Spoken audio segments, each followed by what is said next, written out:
Crockxen clan members, anime fans, and other shows thrown upon this video. I'm SoresanCrockxen, and today we are doing anime time with Soresan, because I just finished watching Medaka Box Season 2, or Medaka Box Abnormal, whatever you want to call it.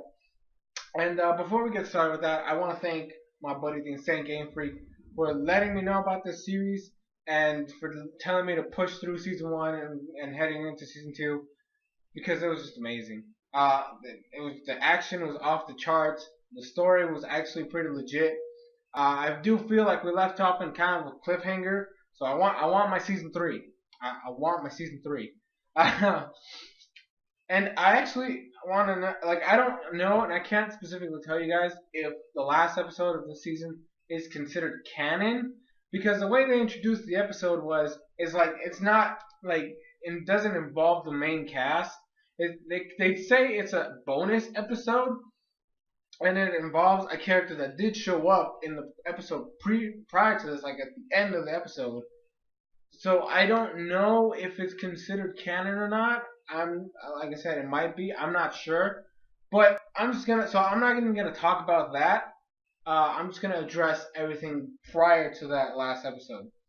So heading into this season, like I said. Because Game told me, hey, you need to just push through because Season 2 is where it goes. I was already like I had hopes for Season 2, and boy were they met.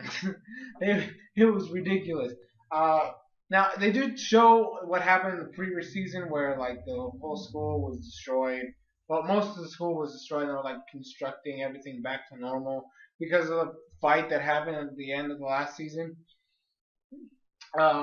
Between Medaka and obviously the chief of the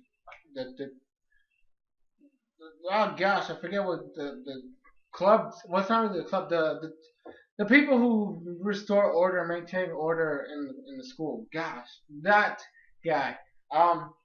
So like they actually had to. Their office is now outside, and the suggestion box is still where it was before. But it is a little damaged, and they all constantly have to go back in there, and then they have to go back to it's like a tent area that they have set up and everything. Now the premise for this season is actually pretty. It took a twist. And I like the way it did this, because the biggest issue I had with the Medaka box, and the thing that the Insane Game Freak warned me about, is that in season 1 it's all about Medaka and her god complex that she has throughout the season. But in this one, it turns like the focus isn't just on Medaka, and it actually shows that she's not the greatest until further into the season. Like we actually got to see her grow again. Like we actually see progress of her growing as a character, and her powers constantly changing. So they go off to say they basically split off people even more in this season, because before it was just regular people and then those who are like a higher being, right, like Medaka and certain other characters. But now they're dividing them even more. So you have the ones that are called normals, which is Zenkichi and just regular folks like you and me. Then you have the specials, which are people who excel in a certain category, like. For example, what is it? Kukajima, and her ability to be able to swim like a fish, and her lung capacity being all huge, and all that stuff. And gosh, I just finished the season. I still don't remember that dude's name.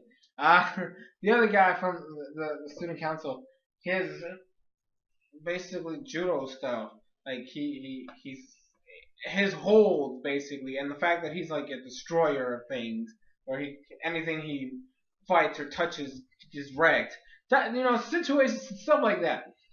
So those are there, and then there's the abnormals like Medaka, and then the chief from the detention agency, whatever the heck it is it's called. They're abnormals because they have a capacity that surpasses the limits of humankind. And so what is shown in here is that they're part of class 13, right? So they're like the special class. Now from the previous season, we already know that those students are the students that rarely come to class because they're above everybody else. Now, because the chief of the detention group was basically, not in the greatest of shapes, he apparently was part of a group which were called the 13. And they're the abnormals of the abnormals, basically. They're supposed to be a group that is working for the president of the school, like the director, and basically the owner of the school type of thing, the principal. Which, I mean, regardless. And like they're trying to create the perfect being, right? So these 13 are basically like they each have their abnormality, which is they're all different. And that's the thing I like. The abnormalities are all different. They're all working to create this. It's supposed to be a serum or a potion or antidote, something that they don't really explain what the final product is going to be. It's just basically a way to make a human perfect, and they're going to use the entire school as test subjects. They're like the sacrifice. And when Medaka hears about this, or when they kind of hear about this, and all the class 13 group members, everybody who's an abnormal was like, well, that guy is invalid. They're going to be looking for somebody new. And they actually, like, the principal wanted Medaka, but she technically declined it. So everybody was like, well, if we beat Medaka, then we get a shot at being in the group. Because they all want to be part of it. And in fact, Medaka has to face people from that whole scenario. And the thing that I like specifically about this whole ordeal is that one of the people that shows up to try to take that spot is the younger sister of the chief, the captain of, and she starts fighting Medaka, but since Medaka has no reason to fight, and that's the way she explains, since she has no reason to be fighting, she's not gonna fight back, and so she's getting destroyed, and then the ex-captain of the judo squad comes in and she beats her, even though she's a special. Like, she's considered like a special. And the chick, she had like giant wrecking balls that she was just swinging around. And she's like, a special can never beat an abnormal. And she did. And I was like, there we go. Shine the light on the characters. And they did this whole thing throughout the season where we started being introduced to other abnormals. And then Medaka ended up deciding that she didn't want. She's going to stop the plan. She's going to stop. It's called the Flask Plan. After basically, I guess you would say the leader of the 13, group 13 people that are working on the Flask Plan, who, gosh, his abnormality is freaking crazy. It's kind of like mind control. Like, one of his techniques is called weighted words, which is basically you do what he says. And the way they show it off is he wants her to be his bride type of thing. Like, he wants her to be his bride. And so he shows up and he basically tells her to kneel down, and she kneels down. He does the same thing for Zenkichi as well. He's like, you guys kneel down, and they kneel down because they basically were told to. And because of this thing and how she saw she wasn't going to be able to beat this guy, and Zenkichi obviously knew they weren't going to beat this guy, he was confused why Medaka was, taken down so easily. We ended up meeting her brother, and he's freaking creepo. I'm just going to say it flat out. He's a freaking creepo, and he should be in prison for being a pedophile and for attempted incest, because that is disgusting. I don't hate the character, but he is a little creepy because he has a sister fetish towards Medaka. It is the creepiest thing ever. But he is also an abnormal, and he has the abnormality of being able to analyze anything and being able to bring out the best in other people.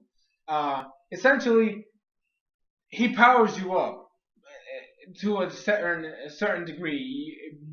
You train under him, you're going to reach your maximum potential type of thing. And after that, they all go, all 4 student council members, they're going to go stop the Flask Plan.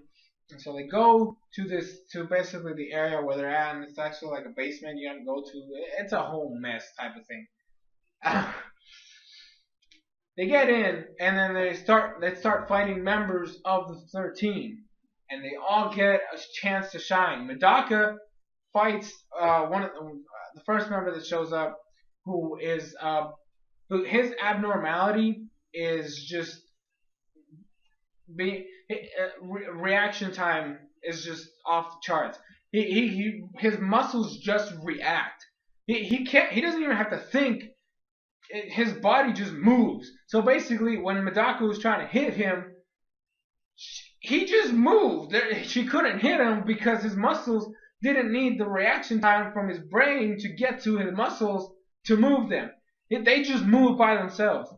So it like skips that process. And so he's supposed to be like the best, the strongest member. So obviously Medaka's like, well, if we beat you, then we have no reason to worry about anybody else because you're the strongest. Medaka obviously won, but she won in the weirdest way possible. Like it was one of those things where she basically made it to where his reaction time didn't matter because it's like she didn't exist.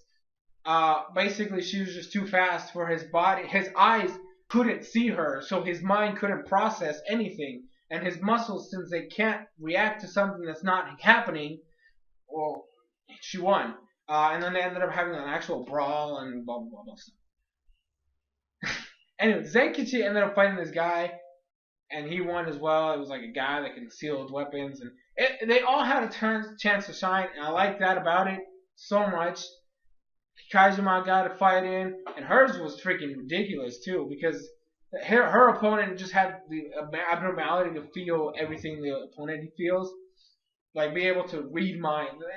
They said read minds, but it's essentially just being able to connect or heart to heart with the person. So if something happens to the person, he feels it type of thing. And then whatever his face is, Coke. I really can't remember his name, and I feel really bad because I really liked him this season.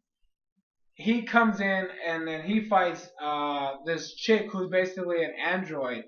Her abnormality is just that she's acrobatic as hell. Like she could just jump off of walls and do all sorts of crazy stuff, and she has amazing recovery.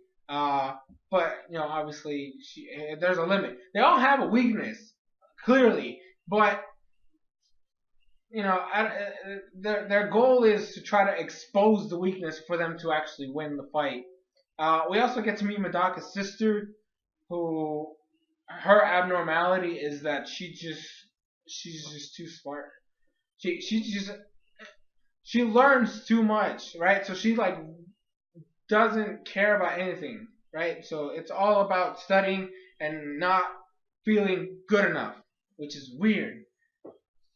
But anyways, the season ended up pretty solid. The final fight was amazing, but then like I said, they left it in a kind of cliffhanger. I'm not gonna say what happens, but it was freaking legit. I freaking loved this whole ordeal. I wanted season 3 really bad. I really was excited this season. I really enjoyed season 2. I'm gonna rate it. Definitely. The only problem, it's the same issue I had with season 1. I don't like the freaking opening. I don't care about it. But we're not going to even count that. But we're going to still give it an 8 out of 10 because of that cliffhanger. I feel like they kind of teased you way too much. Plus, the character didn't even show up until that moment. So, it was kind of weird to see him. I mean, he was mentioned prior to this, but we never actually saw, or I don't know. He came off and it was just really weird and confusing of why they did that, and then they just left it at cliffhanger. But anyways, I don't know. I would really recommend it. What I'm gonna do is I'm gonna leave a link in the description to Crunchyroll where you can watch the first 2 seasons. They're there, and you can watch it, and enjoy it, and all that stuff. It is for free. You don't have to sign up for it.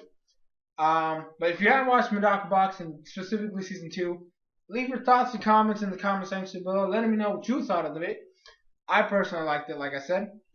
But anyways, guys, thank you guys so much for watching, and I'll see you guys in future videos.